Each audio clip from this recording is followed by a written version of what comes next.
Welcome back to episode 153 of the RUDIS Wrestling Podcast. Once again, I'm joined in studio with four-time NCAA champ Logan Stieber, and this is part two of a four-part episode going through each one of Logan's titles. Just like the previous episodes, it's a live episode. So if you want to text or hit us up on any of our social media platforms with your questions, we'll incorporate them into the episode. Logan, what's going on, man?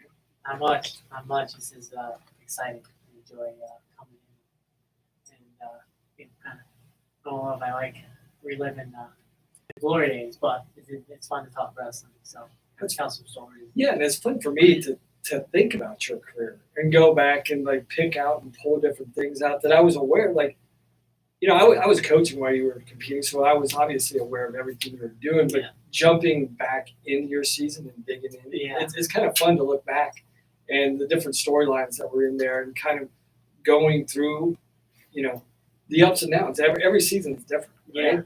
Yeah, for sure. So how was your approach? So going in, so we're into 2012, 2013 season. Yeah. And now you're the defending champ. Mm-hmm. Was there any similarities that you could connect back to, thinking back to your freshman to sophomore year back in Monroeville? And are there any relatable things from your first state title to your second title? And were you able to have similar thoughts from season 1 to 2 in college? A little bit, because I felt confident in both high school and college. I felt more confident in high school, just because I think I wrestled. Maybe the level is a little level change from wrestling. As an elite, 8th grader, into being freshman in a small school, compared to going to college. But kind of similar is my freshman year in both. I thought I could do well, and it's kind of one of those things like, okay, let's really see. Let's see if I am this good, if I can, win. So after the freshman year in both of them, my second year, I felt really confident. Like, okay, now I'm gonna win. It's something like I'm gonna win, and this is kind of how it's. This is what I need to do. Probably some different things. We're gonna dig into this a little bit. I actually thought of another story. So this one will be a good episode, I think, for stories. But my freshman year of high school, I grew a lot, so I was having trouble making the weight at the end of the year.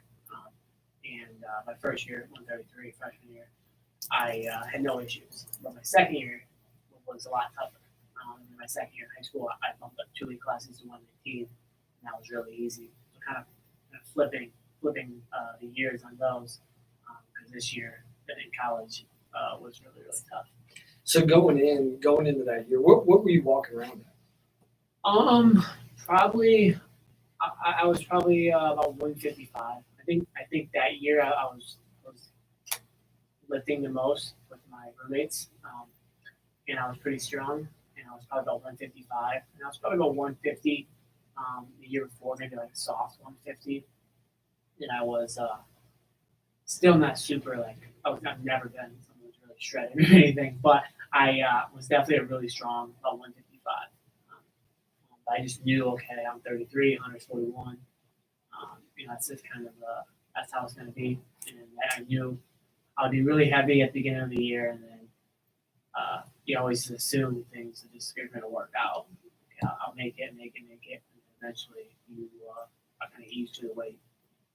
But 5 pounds, I mean, that's especially 5 pounds of muscle. Yeah. A lot of people think, what's 5 pounds? But if you put on 5 pounds of lean muscle, that can start changing your thought process a little bit. Yeah, because I think probably by October, my freshman year, I probably weighed around 140, 142. So it's just nice, easy, normal cut. And probably my sophomore year, I was probably 148. So it was a challenge. I guess I remember my first tournament I wrestled in an Open, Buffalo Open, and I wrestled Mark Gray. I remember it was the semifinals. Johnny was on the other side actually, and we didn't wrestle in the finals. But in the semis, I was with Mark Gray, and I always just turned people. And it was my first time down to weight, so I was a little bit feeling it a little bit. It really didn't matter for the most part, so I always would just take them down, turn and pin them. But Mark kept escaping, and I wrestled on teams with him. I knew him, I knew the family, so I knew that he was really tough, but I just could not turn him. And so it was a good test for me, and I ended up taking him down a lot.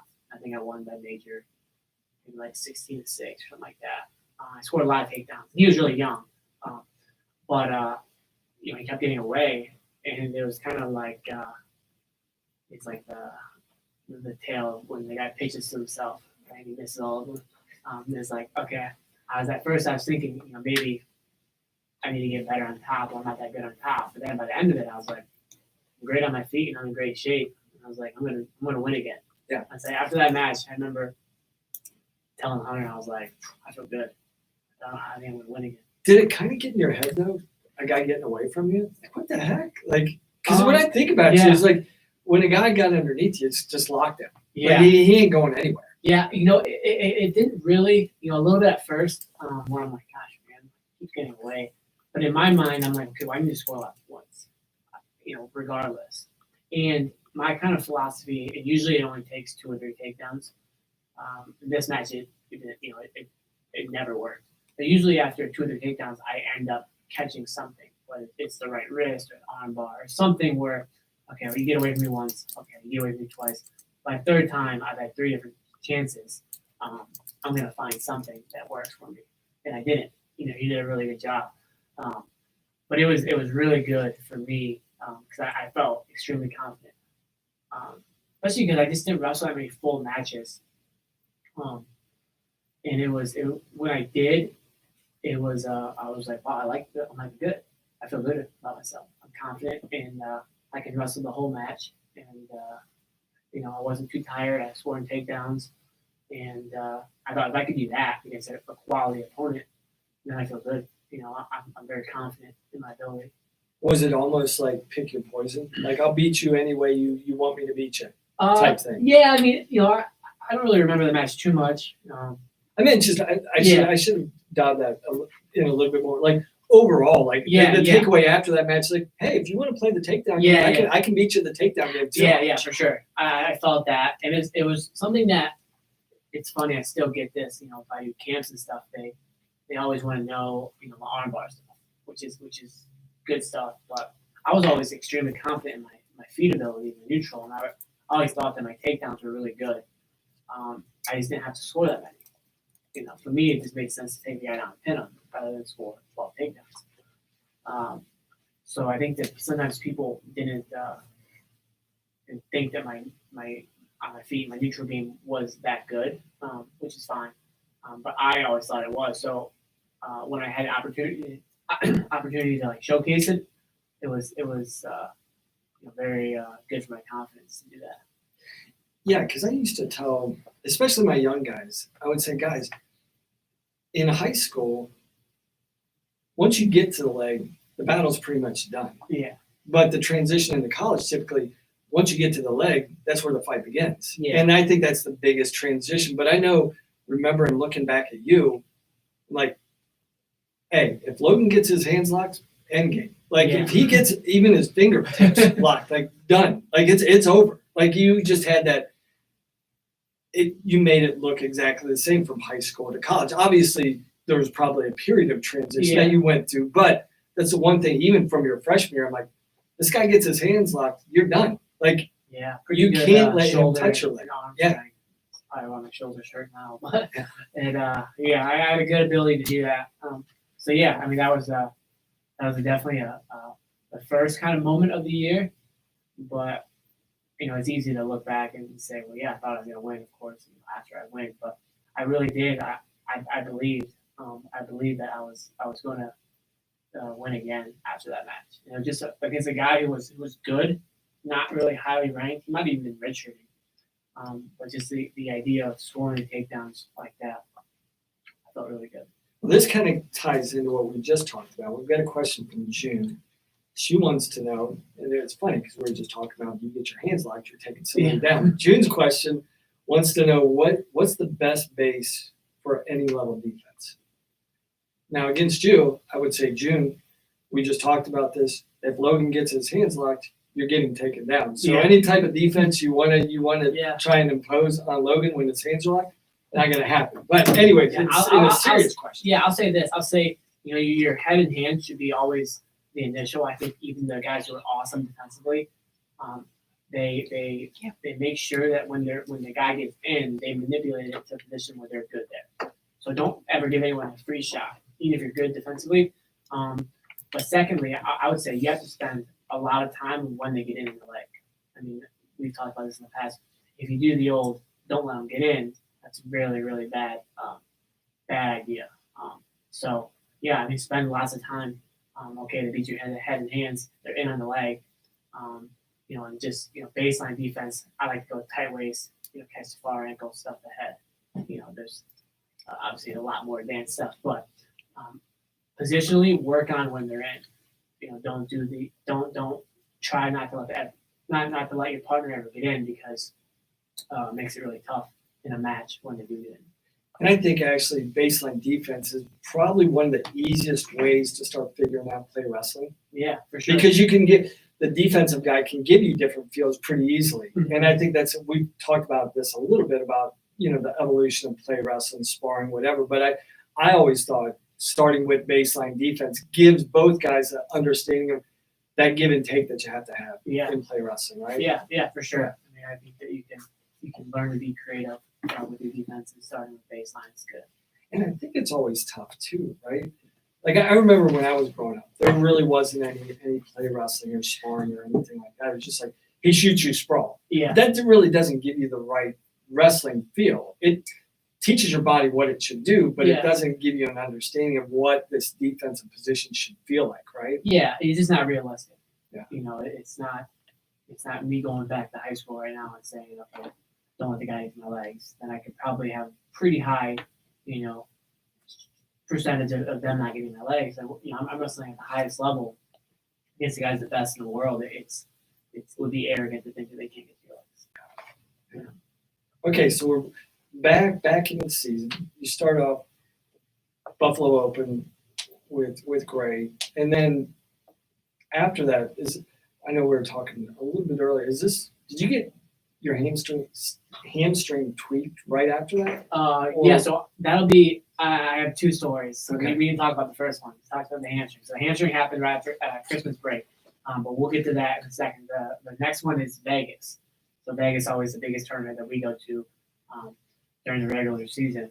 And again, we were. I was still. It's kind of like my sophomore and senior year. It took me probably till February 1st to feel good to wait. So it was kind of Vegas. It was like, okay, I'm going to go there. I wrestle my matches, and we have to make weight 2 days in a row, which is always tough. So I remember going to the quarterfinals, I was probably like 7 pounds over, which is a lot for me.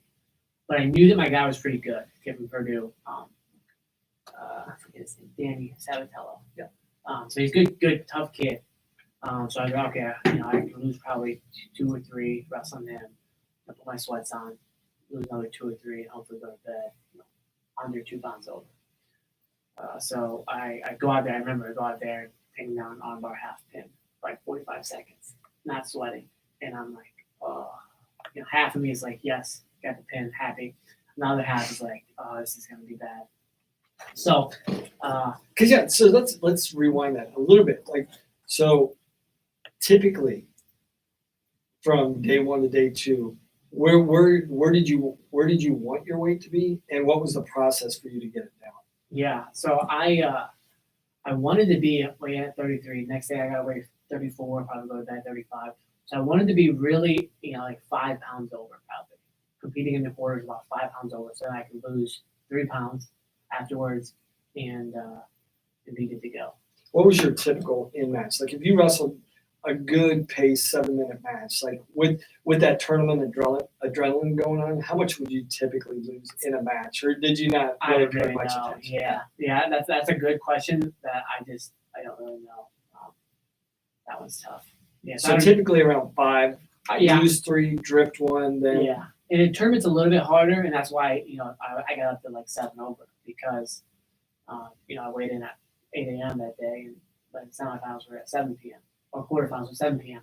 So I had longer time, and I was trying to kind of limit some things. And I remember the year before I did that, and I was not feeling good in the quarters. I was on weight, I wasn't feeling good, and I ended up getting a quick pin, but it was kind of a close match before I had the pin. So I remember the feeling it wasn't good. I was like, I'm not gonna do it. I'm gonna lose weight like everybody else. Feel good in the quarterfinals. So of course, yeah, I get the quick pin. So then Vegas is it's kind of weird because there's like the hotels, everything's so big, but there's not really workout rooms. So there was one that you could pay for, but I think it was closed by the time the quarters were done because the quarters were at night.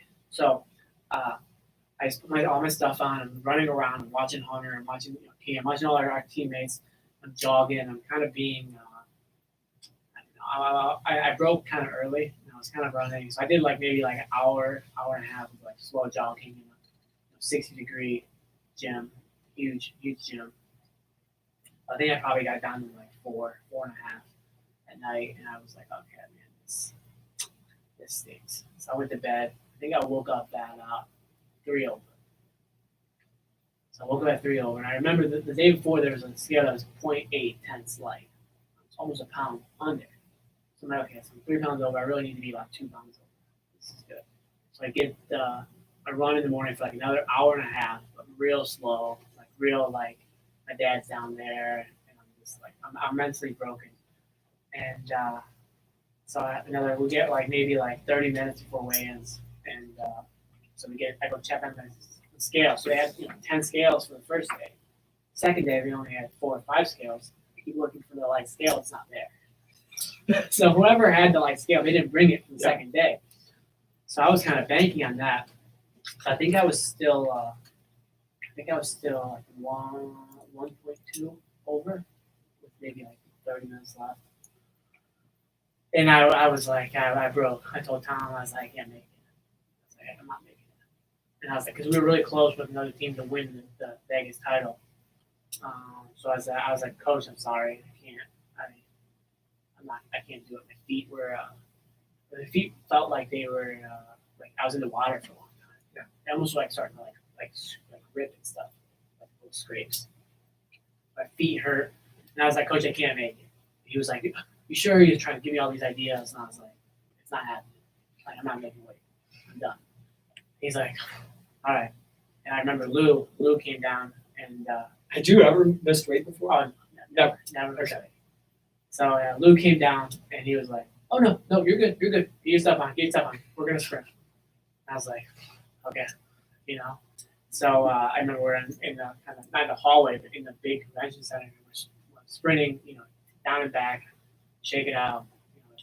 I'm almost starting to sweat, and I just couldn't start sweating. I started crying. It's I did never cry. The last time I cried wrestling was I was 8, maybe, So I started crying. He's like, hey, you're a champ. You can't be crying. You're a champ. You can't be crying. And I was like, being a baby, I keep sprinting. Finally start sweating. They're like, last call. I run the bathroom, take off all my sweatpants, sweatshirt, and everything. And I was 4 tenths under. And I never missed weight ever. Never ever. That was the closest. And I remember because I was completely done. I said, Coach, I can't make it. Tom, I'm not making it. And I remember, so I made it, and I had, if you ever if anyone listens ever cut a lot of weight, or they've been in, especially in high school, you get a big bag of ice, fill up with water, and you put Gatorade or whatever in it, and then you kind of cut a hole in it, and just put it in your mouth. So I remember our trainer had that for me ready, and I was, I had these glucose tablets, just sugar basically. People diabetic, just trying to get some juice in me. And I did, because now it's recover. Yeah, You got to recover quick. Yeah, it's now 2 or 3 hours before the semis, and I didn't warm up. I was because me and Hunter always warm up together. And I was like, Hunter, go warm up with Cam. It's not happening today. I ran 2.5 hours last day. So semifinals, pinned my guy fast, and then I remember the finals. We went back to the hotel, before we were walking over, it's a long walk. And Hunter and I said, let's see what we weigh. I've just been drinking. And Hunter I made 34. Hunter made 42 that morning. And he weighed 146 heading over, and I weighed 147. So it was so funny because you could tell if you watch the match. I wrestled in the corner from Missouri. Yeah. I made face off that, and by the way, I weighed more than him going into the finals. So that was definitely the worst I've ever had it, I think. And then kind of leads into the next story about over Christmas break. Yeah. So I think that I had always been. If you have any good questions, you can stop me here. But I've always been kind of just chronically dehydrated. So I remember I was working out right before we left for Christmas break, and I kind of felt like a little twinge or whatever, little thing in my hamstring. I was like, that's weird. So stopped my workout. Then I went home, and I remember running. We have a treadmill at my house, and I remember going to run, and I was like, oh, I can't really run. This isn't good. Text Tom, trainer, and everybody, and came back to Columbus a couple of days later, and got like an MRI and all this stuff, and it was a small tear, not like a complete tear or anything like that. Small tear. So I was like, dang, that stinks. But it really was. It was a good thing. It stunk because I missed a lot of big matches. I missed Iowa, I missed Groff. Wisconsin, so it would have been fun to wrestle at Iowa. That's something dual meet there would have been cool. But I was really struggling with my weight too. So I think that probably the reason why I hurt my hamstring was because I was dehydrated already, kind of living in a dehydrated state. So I remember we reached out to a dietitian, something like that, who helped Tommy Rollins.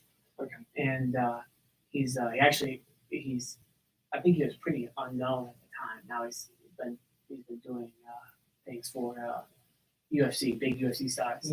What's his name? George Lockhart. Okay. Is he based out of Columbus, or how did you get connected? Was it through Tommy? Through Tommy, yeah. So yeah, just kind of reached out to him, talked to him, and gave me some good ideas, good tips, and kind of a little sample plan or whatever, diet plan. I remember it called for a lot of water. And I know for wrestlers, people started to learn how to cut weight and everything. But for the longest time, it was like, the more water you drink, I would say a bottle of water, to the normal person, they think it weighs nothing, right? And in reality, you're going to pee it out or whatever. But to a wrestler, they think it's 1 pound, right? 16 ounces, 1 pound. You be 32 ounce Gatorade, 2 pounds. So I was supposed to drink 10 bottles of water a day. 10 pounds of water. Did that freak you out? Oh yeah. Because I was like, I used to joke with my guys. I used to call it the Snickers diet. Yeah. Because everybody knows everything. Every wrestler knows what everything weighs. I know for me, like 1/10, yeah, whatever, 12 ounces, 2.2 ounces, yeah. right? It's like, yeah, this doesn't weigh anything. Exactly. It's complete crap. But at the time, it was like, hey, it's everything I need. Right. just sugar. So I started getting on this diet, and I remember, I kind of front loaded a little bit, and I was doing lots of rehab and that stuff. I just wanted to wrestle. And finally, like 2 weeks before I was supposed to come back, I came back for I think February 3rd or something like that, Illinois match. I was starting to kind of get back on the mat, and I needed to start kind of getting my weight down. So the first stuff that I was getting from George was just kind of to get my body used to drinking water and eating better, because I've been eating like crap too. Same thing, Snickers, Skittles, Starburst, just sugar. Yeah. So it called for, it was a Wednesday maybe when I started it, and the next dual meet was on Friday night maybe, or Sunday. I think it was on Sunday.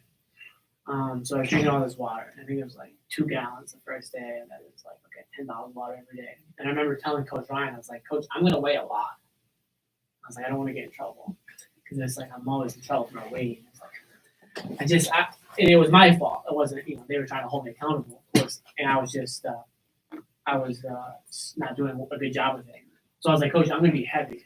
He was like, just follow it like he says. If it doesn't work, it doesn't work. So I remember I came in on Friday, I was at 146, and I was like, this is, here we go. And I remember at just normal practice, I lost like 5 pounds. It was 141 afterwards. And I was like, okay. Now before this, pre this, whatever, when the nutritional plan, the diet plan, typically what was your normal workout? How much would you lose during a practice? Probably like 2 pounds, 2.5 pounds. Probably started at 46 still. But you had to have felt great to feel like you're dripping, man. Yeah. So I think I was on like a 700, 800 calorie a day diet. Okay. It's pretty low. And I was but drinking a lot. So for me, it was like the food didn't matter as much because I was just so happy to be drinking water. It's such a weird thing to say out loud. But if you've been in it and you wrestle, you know the feeling of just so thirsty. So the hunger is easy. Kind of get used to not eating that much. So I remember, I was drinking a lot, eating real little, and I think on maybe we had a dual meet on Friday. I think on Wednesday I weighed out 133 at practice, and I was like, wow, okay, this is good stuff. And so I wrestled at dual meet. I had about a month off, so I wrestled well, and I continued the diet throughout the year. And it was kind of all the same, about 600, 700, whatever calories a day, lots and lots of water. And anytime I broke, where I was okay, I need to, I just need to eat something a lot. I'd go like Chipotle or something, get a big burrito, and I eat the burrito, and then I just go right from eating the burrito and just go run again. So there were some days, it wasn't, sustainable type of, 12-month a year type of thing, but I would get in, at least 2, if not 3 workouts, and I was running a lot, but I was sweating a lot. So when you're sweating, it kind of gives you confidence. So it worked out really well, and I was very, very grateful for the help, and George helped. He came and helped the team a little bit too, because after Tom and everyone kind of saw how well it was working, and it wasn't anything that was crazy. It was. It was like, okay, yeah, drink lots of water, don't eat that much. That's what anybody would tell you. But I guess, it finally took for me. Whereas, okay, this guy finally helped me. Well, there's a difference between doing what you're told and believing in what you do. Yeah. Right? So I think it seems like initially it's like, okay, this guy knows, he's helped Tommy out, so yeah. I'll believe him, he knows, but maybe didn't trust it. Yeah. At the end of it, it's like, okay, this is, I'm bought into this. Yeah, for sure. And I was bought in, and I used it for many times to, 8-week or 4-week kind of plan to cut for freestyle. Or I helped some of our guys, Luke and some other people who had some issues or needed some help cutting weight. Once you it's kind of like kind of teaching them to fish type of thing. So once I learned it, once I taught somebody else, it's like, okay, they can figure it out. They can mix some things, and they can maybe have something else. They can replace something with something else. But the idea was high fat, low sodium, lots of water, and then they can take it from there. So it was cool. It was really good. It helped me a lot. Kind of get my weight down, and again, it wasn't anything that was super secret or nothing I'd never heard before, but just actually do it. I just committed to it, and it helped, and it was good. It really helped. Now, in the midst of this, though, was there a part of in your mind? Did you start making that switch? Like, I ain't going down to 33 again. This is it. Yeah. Like, this is my last year. 33. I think in Vegas, I kind of made that decision. I think I was talking to Lou, and I was like, listen. He's like, listen, you don't gotta go. You don't gotta keep going 33. He's like, finish this year out and then move up. I felt that I was doing my part for the team at 33, and I thought that I had a really hard time with it, but I stuck with it, and I could have moved up, but it just would have messed things up, of course. So I was like, okay, I'm staying 33, and then once I'm done this year, I'm moving up. So I think Vegas kind of helped start it, and by the end of the year, even though things were going well and I was making the weight a lot more comfortably, it was still well, definitely going up. I don't care what's going on. I'm moving up. 30, 41. Okay, so we've got a question from Wally here. And this kind of is in the vein of we've been talking about nutrition, training. Wally wants to know what you think about Kyle Dake's approach on strength and conditioning, where an athlete focuses on functional movement patterns instead of weightlifting. Yeah. Have you talked to Kyle about that much? Or? Yeah. No, I mean Kyle. Yeah, I talked to him about it. We've done a couple teams together and stuff. I don't know enough about it. I think a hybrid. I think a hybrid of something like that and weightlifting is good. I mean, I liked lifting with my roommates. It was fun. It was like fun to do. But I've never been someone who really liked lifting that much. And I think that I probably didn't do all the exercises correctly, but I know that because of lifting, my back hurts and stuff like that. So I'm not a huge, need to lift all the time. I think a lot of body weight stuff is great. So again, a lot of the science behind the functional patterns and stuff, I don't really know that much, but it seems as if it makes sense. I don't know if I would do no lifting ever, but I think if I had to restart, I would do a kind of combination of some lifts, but I definitely wouldn't be squatting and deadlifting that much. Of course, I'm not a trainer, so don't take advice from me. But yeah, I probably wouldn't do too much of that just because you see a lot of injuries with it. And I think that so a combination. I mean, definitely don't want to have Kyle on here arguing with me because he would probably beat me up in an argument. Now, what did you do growing up? How did you and Hunter train? We had a lot of push-ups. A lot of push-ups? Yeah. Because what I've always heard, and I've got a funny story about Pete Capone, about you, but I've just heard, like, you just have freak strength. And I think, I'm trying to remember the story that Pete was telling me. Did you put him in a cradle one time? No, I know the story. We're in a gymnastics room. We were playing around one night. And we were just playing around doing flips because at the old Steelwood gymnastics room was really fun. Yeah.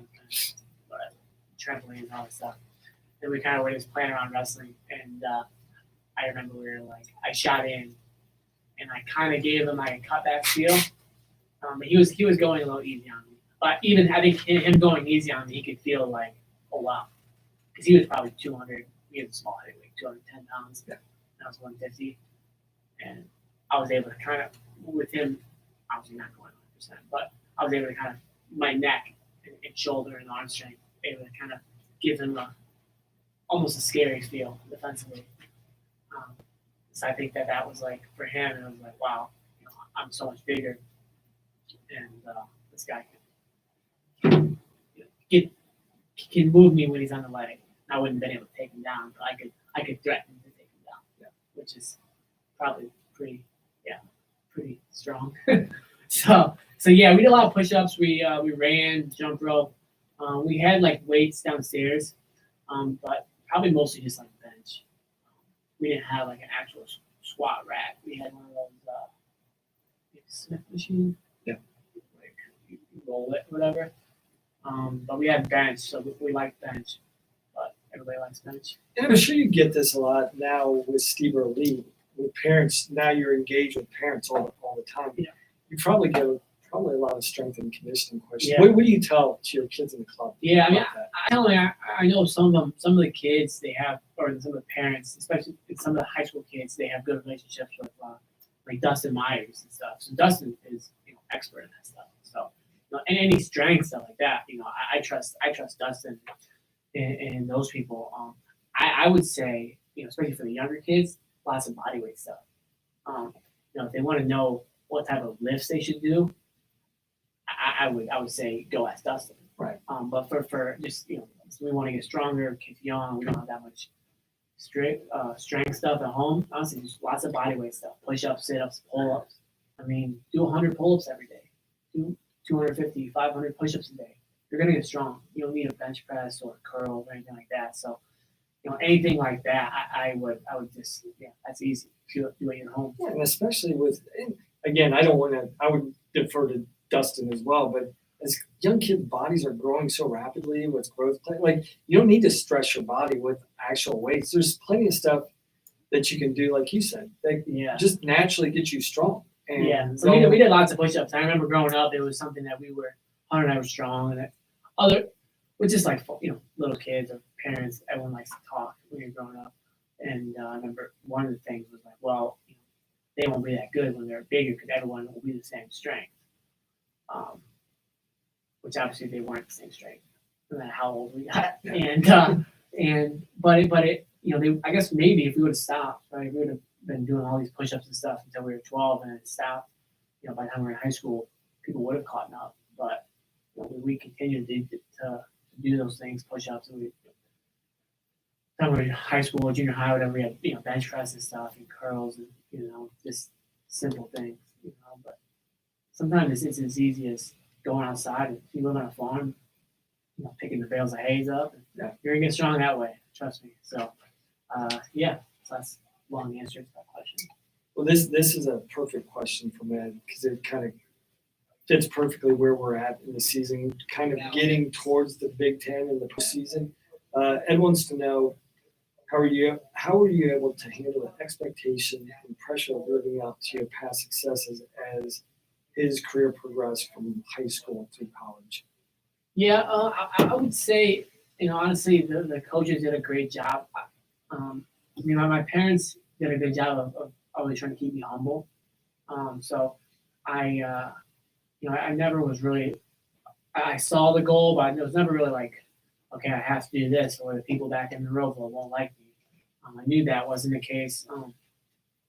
The coaches did a good job of one match at a time, 1 year at a time.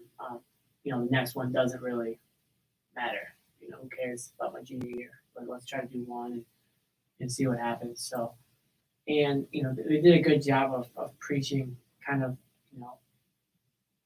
when you win, be happy, be grateful, because you just don't know. You don't know what's going to happen. You don't know. You're supposed to live up all these things. But what if you get hurt? Like Hunter, he got hurt. He was as good as I was. And it doesn't mean that you're not as good. It doesn't mean anything. It just means that you couldn't, accomplish what you really wanted to do. But if that happens, then you just kind of move on to the next thing.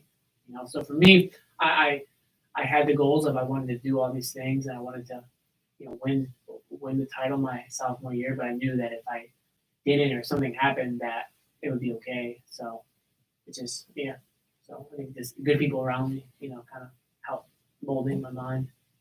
So heading into Big Ten this year, did you kind of know it was you and Ramos the whole time? Yeah. So kind of crazy Big Tens because the Big Ten season, the way it happened, the guy from Illinois was good, Darryl Thomas. He was good. He had beaten Dardanes in a dual meet, and Conway from Penn State had beaten Tyler Groff in a dual meet. So yeah, I did think it was me and Tony, but I knew that I always knew Dardanes was good. Always he beat you the year before. I knew right? He was good. Yeah. Kid from Purdue, Cash Kuroga was in there. He was good. I wrestled him before, so I knew he was good, All-American. And I knew Groff was good. Groff ended up beating me in freestyle a couple months later. So I knew that he was good. So we kind of get the brackets for the Big Ten. This bracket is crazy funny. So I was number 1 seed, Ramos was number 2. And then I forget the 2, 3, 6, 7, but it was Ramos, Groff, Kuroga, Dardanes, all on the same side. How did that? I've been in these Big Ten seed meetings, and I know the pre-seeds that go out. There's not that much. I can't see that happen. I would have loved to have been in the room for that seed. I think the pre-seeds had it that way. Yeah, and they stuck because I think the way that it was, because I think Conway had a pretty good year, and he lost to me and Ramos, and maybe he didn't. He might have beat Darryl Thomas too, and I don't think that he wrestled maybe Dardanes. It was like he beat Groff, and he only lost to me and Ramos. So I was like, okay, he's probably going to be the 4th seed. 5th seed, was Dara Thomas then, and I think 8 was who I wrestled first round was Kid Michigan, Rossi Bruno. So my first my first match in the Big Ten, so it's like I had a pin and a pin. I had the mat for 3 minutes going into the finals. And on the other side, the quarterfinalists were all Americans. So, but you know what? As tough as the Big Ten is, like at this point, you'll take it, right? Course, It's like yeah. you'll take it. Yeah, it's like so I wanted to win. So that's how the brackets were. I don't care. I'll go get my wins and see in the finals. So yeah, crazy matchups. I mean, it was at Illinois.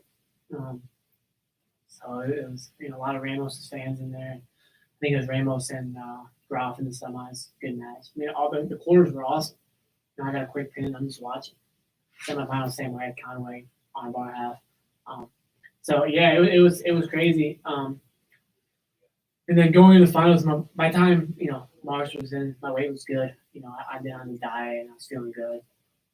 Now, how much was that a confidence booster? Knowing like, okay, weight's not an issue anymore. I have to think about it. I have to manage it, but I got it under control. How much of a confidence booster was that especially that last month of the season? It was good. It was something that I just, it always had happened in high school, and it even happened a little bit my freshman year where it's like, not that it was an issue, but it just got easier. But just for it to actually happen, you always think it's going to happen. Okay, my weight's under control. But so it was a lot of confidence. I'm like, okay, I can drink lots of water, sweating, feeling good, crushing people. So yeah, it's a big confidence boost. Then I'm in the finals against Ramos, and again, kind of similar strategy as the year before. Be able to ride them, get away, and try to get a takedown. And I remember thinking, so the match was in overtime, and I remember thinking throughout the whole match. I think we both got in the leg once. He got away from me, did a good job, but it was a boring match. And I remember thinking while we were hand fighting, it's funny the kind of thoughts that go in your head while you're wrestling. And I remember thinking while we were hand fighting, this is boring. I can't believe that people wrestle like this. Where they're like, okay, let's go to overtime. Let's see if we can sneak one in the third. I was like, I can't believe it. And do you think, looking back, was Ramos kind of wrestling with that intent? Do you think, like, hey, let's see if I can take it in overtime? I think we were both cautious. I think both of us were cautious. Out of familiarity, the stage, or knowing the implication, like if I win, I'm going to be the number 1 seed. Like, I think out of familiarity and the fact that we both had really good seasons. We were both undefeated. So yeah, I think we both did wrestle like we normally did, and I think we both kind of got a little gun shy. I think we both got in the legs, and nothing happened. I just remember thinking like, wow, this is boring. And I kind of got in at the end. Maybe I got in twice. He got in once. And I got in at the end, and end of the third period, almost kind of scored. He broke my lock. And they did a good job defending my lock. They attacked it, which is a little bit different than other people. When I say other people go close with or whatever. So I just remember thinking, yeah, it's so boring. I wasn't tired because a lot of action, you get tired. But with no action, it's easy. In my mind, I could never imagine wrestling this way. Yeah. So overtime, I get to the leg. I'm sure everyone's seen the flow wrestling posted once a year. It's nice to post a win in the year. I see a lot of losses on the flow, so it's nice to post a win. So yeah, I get to the leg and I go try to go bars to guard on him. And he floats it, great job. I kind of get to a body lock, and I remember looking back at the clock, and it was like 12 seconds, something like that. And I just got big, and I lifted him, put him to his back, and scored. And it was cool. It was cool. I mean, the video is really cool because you kind of see everyone in the background, like Demas is all getting fired up. Yeah. And it kind of shows like the just camaraderie, with your guys. And yeah, it was awesome. Crowd went crazy. Hunter's in the background getting ready to wrestle because he was in the finals. He won. He smashed this guy from Iowa. But he's trying to stay all calm. He's like, it's hard. You're watching your brother. It's a big win.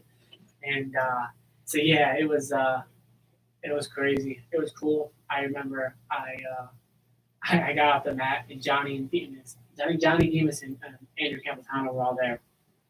they just dapped me up, and I was like, I'll go another overtime. I'm not tired. I'll go another overtime. And I was like, okay, I feel good. I'm very happy. My conditioning's in great shape, probably because of all the running, I've been doing. I felt really good, going into nationals.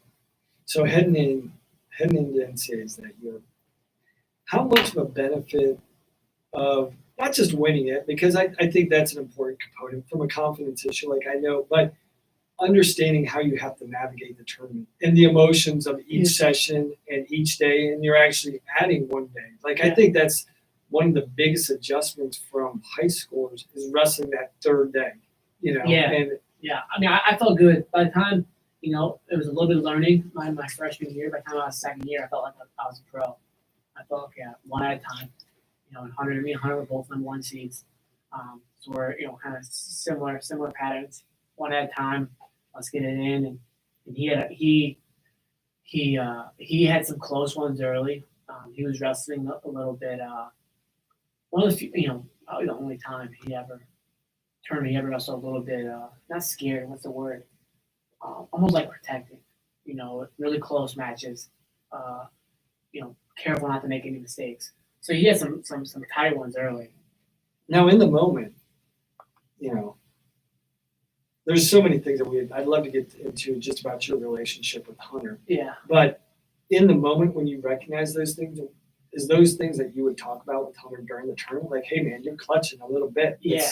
We would say, hey, I remember, I was like, hey, good job, because he had an absolute heater in quarters against from I think Richard Durso from Franklin Marshall. Yep. Absolute heater. They both kept slide biting each other.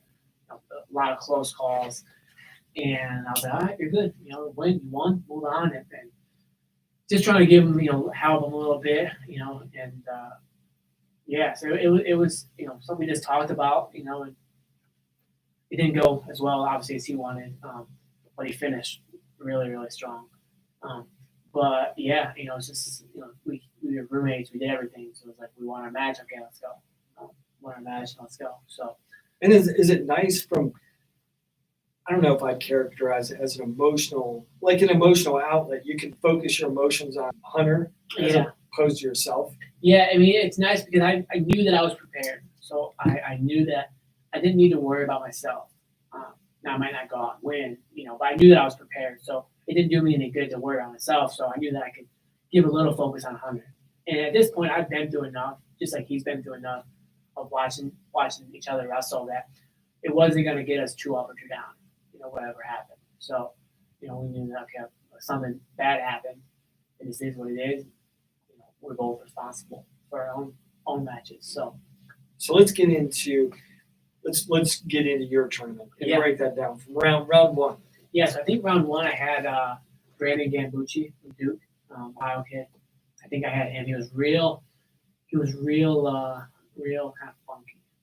And I remember, it's so funny the things that you remember and stuff. I remember kind of looking at all the names of the qualifiers. You start to with your buddies, and I remember one of my friends had wrestled his school in high school, and they're like, "Oh man, yeah, Gambucci first round," and like that'll be an easy one for you. And I remember thinking like, I don't know. I was like, he's pretty tough, he's pretty weird, and I was like, I'm definitely not going to say it's going to be an easy one. And then actually have him first round and then be in a heater, get tired or whatever. So I was a little superstitious and obviously respectful to my opponent, my maybe opponent. So I was like, he's pretty good. I was trying to give that, he's pretty good. He's a little bit weird. So I don't know. And of course I have him first round then. I'm like, wow. I'm glad I didn't, say anything bad about him. He's good kid anyways, right? So I had him first round. He was really weird trying to do like throws and stuff. I think I pinned him first round. Tough kid. And then second round I had Cody Brewer. No. Sorry, I had him in the corners. Who did I have second round? Oh, I had Pittsburgh kid. Shelton Mack? Yes, Shelton Mack. Okay. Yeah. So I wrestled Shelton Mack, and I wrestled him earlier in the year. No, I wrestled my freshman year. I think I wrestled him earlier in the year. I pinned him. My freshman year, I wrestled him. I measured him, It was a really tough match. At the very end, I scored to make it a really tough match. So I was like, okay, a little bit nervous because I knew that he was strong, in good shape, he could wrestle. And again, I got a takedown and slipped the armbar half and got a pin. So I was like, yes, it's very happy. First period. It was like, okay, good, doing good. First day done. Weight was good, no problem. And the next match I had. So that's a big departure from December Yeah. when you had oh crap, I pinned this guy too quick. Yeah. So good. I'm glad I got off the mat quick. My weight's fine. Yeah, I'm good to I go. probably had like a pound or so. I didn't know Yeah. what it was. So it's just like, I'm still sweating a little bit. Go out and put my sweats on and just run around, jog, bike. I think they had a nice biking setup. They did have a nice biking setup. So then, second day in the morning, I had Cody Brewer. And Brewer was, I think, a freshman. Yeah, I was a sophomore freshman. And 2 years earlier, he beat me in freestyle. As a senior in high school, and I was a red shirt. My red shirt year, he beat me.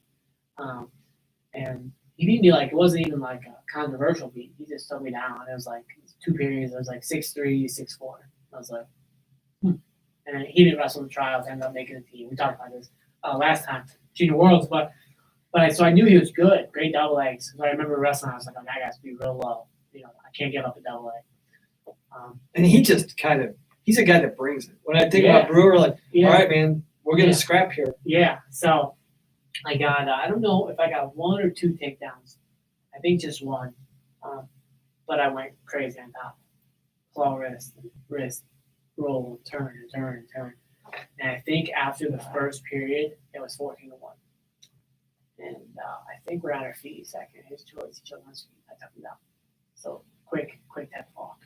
I was pretty happy about that one. Avenge that loss. It was nice to avenge it, but also I just knew he was really, really good. Yeah. And I knew that he could wrestle in a shootout. So it's just stressful. It's stressful if it's back and forth. And I just didn't want that. And I knew as defending champ, he was going to have more, what's the word? Maybe not more motivation because he would want to win anyways. Maybe a little more juice. Like, okay, I keep it close. That's how upsets happen. So again, referencing back to the beginning of the year with Mark Gray, you wanted the opposite of that. You didn't want to get in it. Yeah, I didn't want to have to take him down and let him up because I knew, wrestling him 2 years ago, he'd taken me down. Yeah. He double-legged me. I'm like, oh my gosh. So I knew that it was important for me to score a lot early and get on top. And once you got that first one, or maybe not that first one, but tell me the point where you just felt him, because there's always that physical sensation. You hear coaches go, he's breaking, but there's a physical sensation that you can feel when there's the guy just. Yeah, I think probably after the second turn, because what would happen was after I turned him a couple times, usually the opposing coach would try to get the referee to stop it by saying I pulled the arm off his back or something. And there was a little bit of a pull. I was pretty good at disguising it, and it probably hurt, but it didn't hurt the injury. It was just like a turn. But I've always told people, like, guys just don't roll over.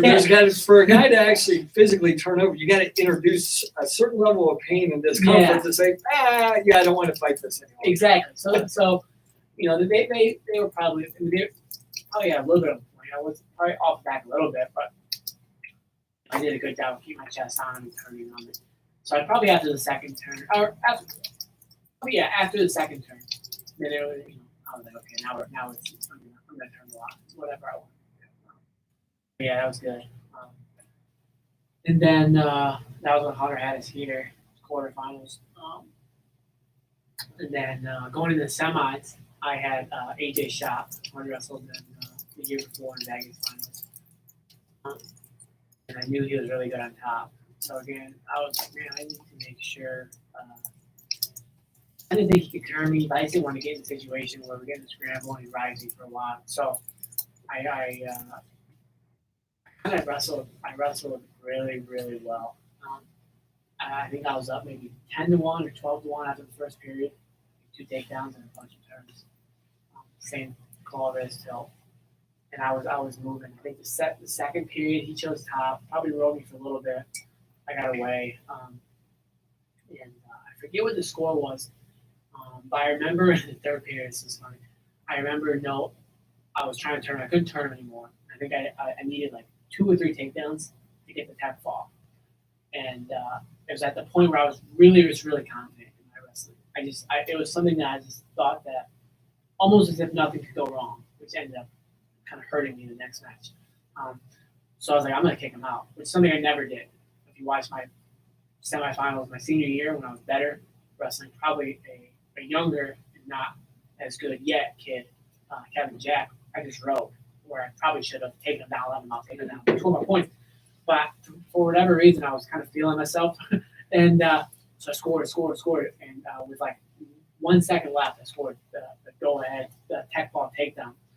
And actually, I think that was like a second late, actually. But I scored it, and I looked at the ref, kind of blew the whistle, and I looked at the ref.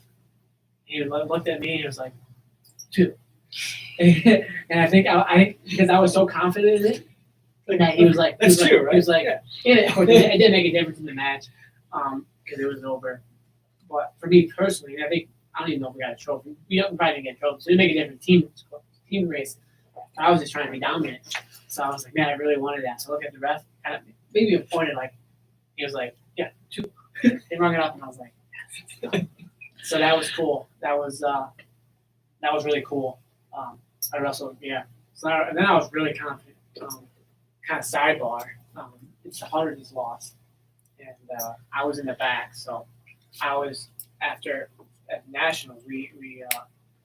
I wrestled my match, and I always had in my backpack all my weight cutting stuff, sweats and everything, because I knew that I was already sweating. Wrestled 7-minute match, did a quick little interview, blah blah blah, and then I was like, okay, I need to lose weight. So I'm bouncing around before there's a bike area. I'm bouncing around watching all the TVs where everyone's kind of warming up, and I didn't realize that the port had riding time. So it was like 6-6, and I was expecting overtime. Sad. So that sucked. And then maybe we had to co-wait together. And that was sad. So I wasn't sad minutes. Yeah, that was sad. Yeah, so it stunk. I know that Hunters is definitely a better coach now because of the hardships, But it definitely stunk at the moment. So yeah, that was tough for sure. But then the next day, I had made weight, whatever, and Hunter wrestled, and it was so funny the way he wrestled the first 2 days, like in a way of kind of protecting, and then the second day he had 2 really good guys. He had a kid, he had Cornell first, Navinger, measured him, I think like 12-4, and then he had kid Citadel, Ugi, I forget his last name, in the third, fourth place match, same thing, measured him like 12-4. He's like, I didn't warm up, I didn't care, no stress. It's kind of like that little snippet. It's kind of like the secret of wrestling, right? If you are well trained and you know the skills, you can compete with no stress. That's the secret. That's everyone's goal. Yeah. So that day was Hunter's best version. And that's always such a weird. That morning session on Saturday, it's just weird because, like it or not, like there's part of the guys that are happy because they know they're all Americans. But all of the guys are kind of not happy because they're not going to be in the finals that night. And a lot of guys, they're like, screw it. I'm just going to get after it, man. And there's a lot of great, entertaining matches that day. That's awesome. That the coaches and the athletes aren't completely 100% into. Yeah, I think Saturday morning you get it's just the absolute, the craziest, to me, the craziest response of these athletes because it doesn't matter if they hate each other. I mean, I saw it the one year with Gilman and Piccinini. They were trying to fight in the quarterfinals. Yeah. And by the time you're in day 3, you don't care about the other guy. You're just like, listen, let's wrestle, dap it up, and then let's just go hang out. Yeah. Like they're done. Yeah. I mean, there's a difference in these placements, but everyone wanted to be national champion, so they don't really care. Yeah. I mean, they just want to wrestle. But it's like, and I remember watching their match, people thinking there was going to be fireworks. Wrestled the match, it was a Gilman won control, dapped each other up, and it was like, at that point, you're 3 days in, you made weight twice or 3 times. Every year you're beat up. It's like no one has the energy to hate somebody else. Like like just wrestle. And so Saturday is kind of crazy like that, where you get a realistic view of a lot of wrestling. Not always, of course, but you get a view of very pure wrestling. So it's pretty cool. And that's I always used to tell my guys on Friday night, like, hey guys, if they're on the backside of the bracket, we're talking about the backside. Like, make your mind up where you want to place tonight, because nobody goes into the season. Usually, you hear two things: I want to be a national champ or an All-American. Yeah. Right. But I'm like, hey guys, nobody ever says they want to. I want to get fifth at the NCAA tournament. Yeah. Right. But when you're thrust in that position, like, hey, make up your mind what you want, where you want to be, because most guys are like, they don't. They have that mentality. I'm just going to go wrestle tomorrow, and whatever happens, happens. But it seems like the guys that can kind of tap in, like, no, I'm going to finish this. Yeah. I mean, it's. I think you get in that scenario, you get people wrestling to their best, right? And maybe their best in that bracket's eighth, maybe it's third. But I think that the third day, you just, because there's no pressure, because you didn't accomplish your goal of being a national champion, but you're an All-American. So 20 years from now, nobody's gonna care if you got eighth or third or fifth. Like, yeah, I was All-American, or I was a national champion. Yeah. So it's pretty cool, pretty cool. Okay, so we're heading into the finals. You got Ramos again, and so I want to put words in your mouth. So from 2 weeks prior to the national finals, as you're coming into that day, as the pages turn, you got Ramos again. What was the thought or conversation within yourself and with the coaches? Yeah, so I mean, it was let's score early. I mean, my goal was to score early, and especially as the tournament went on and I was wrestling really well. I remember warming up, and I remember warming up with Hunter. It's funny, he's a good brother, right? He didn't warm up for himself, but he warmed me up. It's like, how can you repay that? So I remember warming up, and I remember, like, man, I'm gonna be all over him. And Hunter was like, kind of, hey, just don't be cocky, good stuff for others.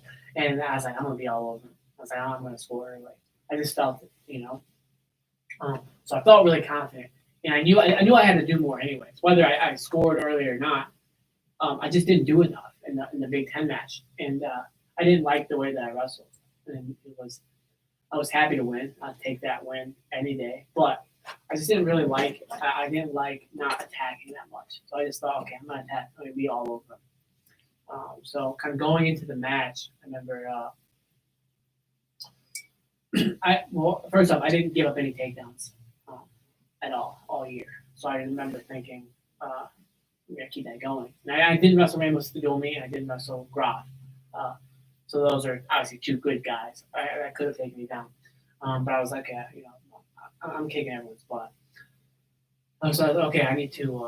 I'm gonna score early. And I remember my first takedown was low double leg. I think I tapped his head, and I don't know this because they just re-aired the match a couple weeks ago. Tapped his head. He went out to grab it, blast through him low double leg, and rode him for I think he had a way fast. I think which maybe 10 seconds. And I was like, okay, because my goal was with Tony was to ride him out. So score takedown, ride him out, and I felt really good there. But he got away, so I'm like, okay. Again, same type of thing, except for this time, instead of low double leg, I kind of chop at his leg, and he knee sprawls, because he knew my shot was coming. Knee sprawls, reaches for my head, I go to a slide by. It's another slick takedown. I think there was probably 40, 50 seconds left. And I worked really, really hard to ride him out in the period. So I was up 4-1, probably a minute 20 or so riding time going into the second. I felt really good about where I was at. The second period, I forget. I was down. So and he kind of rode me for like 25 seconds because he worked really hard because he knew he had to get the time under a minute. He knew that he was probably going to go down, of course, in the third period.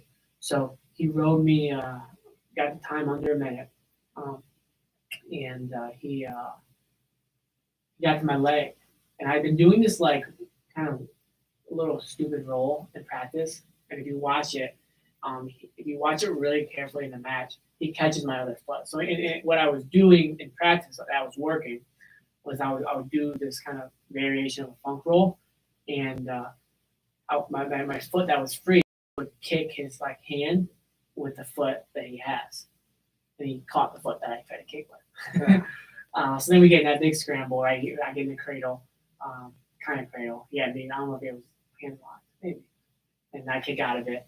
And I remember get up to my feet real fast, and I remember like thinking, what is the score? And I always know. We talked about this. You kind of always know the score. Yeah. Things are adding up. And so very few times am I very confused on what the score is. So I'm like, man, what's the score? I'm like, I could have been down by 1 million. At that point, I was so confused. Yeah. What's happening? So then they stop it because we wrestled for a little bit longer, 20, 30 seconds, whatever. And then they stop it for challenge. And I look at the scoreboard, or I probably see it before, and I'm like 5-1, or 5-3, 6-3, 6-3. I got away. And I'm like, oh, 6-3. I'm good. I was like, he's not going to take me down again. And so I remember going over to the corner, and they were viewing it on the back points. And I was like, the coaches were like, well, how are you feeling? I was like, I'm good. I was like, is it back? Were the back points? And they were like, it was close. I don't know. Close call. I think they got it right, but I don't know. And I was like, okay, well, I'm still up 1. I said, I'm still up 1. I can get riding time in the third period. So I felt good. I was like, okay, I'm so good. I had 10-second period where I was confused on where the score was, and it was I'm not a fear, but kind of like oh crap, am I down by a lot? Yeah. Like I don't even know. And then I was like, oh, I'm still up by 1. Or even if they give them the points, I'm still up by 1. I was like, okay, I'm good. Because again, of course he could have taken me down again, but in our match history, he had taken me down once prior to that takedown. So I felt, I'd been scoring a lot, so I felt good. So we ended up no back points, wrestled at the end of that period, and that's when I started wrestling more conservative, which stinks.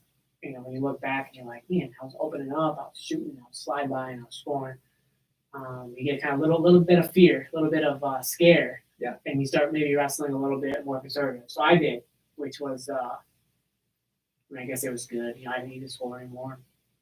Third period, I think I had probably 45, 50 seconds of riding time, so I worked real hard on top. I got it to about minute 12 riding time because I knew that. So I was up 6-4 now, minute 12 riding time. I knew if he took me down with like 40 seconds, I knew I could get away. Yeah. So I knew, a minute or so he took me down, he would probably cut me. For him, it'd be the right move to cut me. And I knew, okay, 30, 40 seconds, I could probably get away. And then when I got down to like 15, then I knew that I could give up the takedown.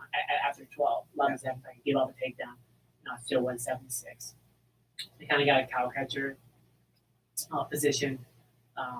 But at that point, he got me there so many times. I knew that he wasn't gonna turn me over with it. Right. It was just tight, pulled my neck a little bit. But no score. Ended up 7-4. And good match. And it was good. Again, that was the one. Probably the national title I wanted to win the most, just because of the hatred for Iowa. So, Title II in the bank. And I know you had this match by match, season by season approach. Were there any thoughts at all, like I'm halfway there, or I've won 2, like there's 2 more, like the reality of 4. Yeah, I'm the talking reality about of the 4 reality of 4. was becoming more there. It was like, okay, cool, I got a good chance now. I was moving up. I didn't think anybody was in the weight. I knew Maple was there. But then I heard rumors that he was going to go up. So I was like, okay, Port was there. Port was good. But Hunt had always beat Port pretty good, besides, of course, the match he lost. So I was like, man, I feel good. Hopefully we won. Obviously, I didn't know Rutherford was going to be there. So he was good, a good, great opponent. But at the time, I was like, yeah, I can do well. I can do well. I didn't think Tony was going to move up. Tony said he wanted to move up. Actually, I talked to him. I said he wanted to move up because he wanted to beat me. But probably made more sense for the team. And obviously him to stay down. It's good. He got a title next year. 33. But yeah, I felt good. But it wasn't something that let's try to win 4. It was like, okay, sweet. Still got the title chance to win 4. And but I didn't get beat every spring anyway, so I couldn't be too confident in myself because I'd go to the U.S. Open or the World Team Trials, and I still hadn't at that point accomplished my freestyle goals. So it didn't matter how good I was losing to Coleman Scott or Reese or whoever. So yeah, it was in my mind, but not nothing crazy. Cool. Well, hey, we'll finish up with this question. Another question from Ed. He wants to know if there's more resources now for wrestlers' diet and nutrition than when you were in college. Oh yeah, I think there's more resources for everything. But nowadays you can find your favorite dietitian or whatever and message them. They might not message you back, of course, but people are a lot more accessible now, and there's a lot more things that are written up on the internet about it. So I think with this question and really any question, weightlifting or wrestling, is find somebody who is good at it and who you trust, and then ask them for help. And then they might send you somebody else, but of course you're trusting them, so they're gonna give you someone who's helped them. So yeah, a lot more resources, and I think that wrestling's getting better and people are doing a better job, with their weight. Yeah, so we'll talk more. My senior year, I have a funny story, but we'll talk more about that in a couple weeks. Good. Yeah, good year, fun year. Another close match. It was nice to the next 2 years, no more controversy. But yeah, it was good. Tony, he's a good guy, so I like Tony. He's doing a good job. So unfortunate that it was close. It would have been cool to get in the back points. So it would have been easier on me on my Twitter comments in the future, but it is what it is, and move on. And so yeah, it was good year. I think our team did well. I don't know if Hathel was still 74, I think. So the next year he moved up and wrestled. That made the finals. So yeah, good year. Next week talk about 41. Yeah. So for us here at the RUDIS studio, until next time, next Monday, 2:00. The 2013-2014 NCAA season for Logan Stieber. Thanks a lot, Logan. Yep.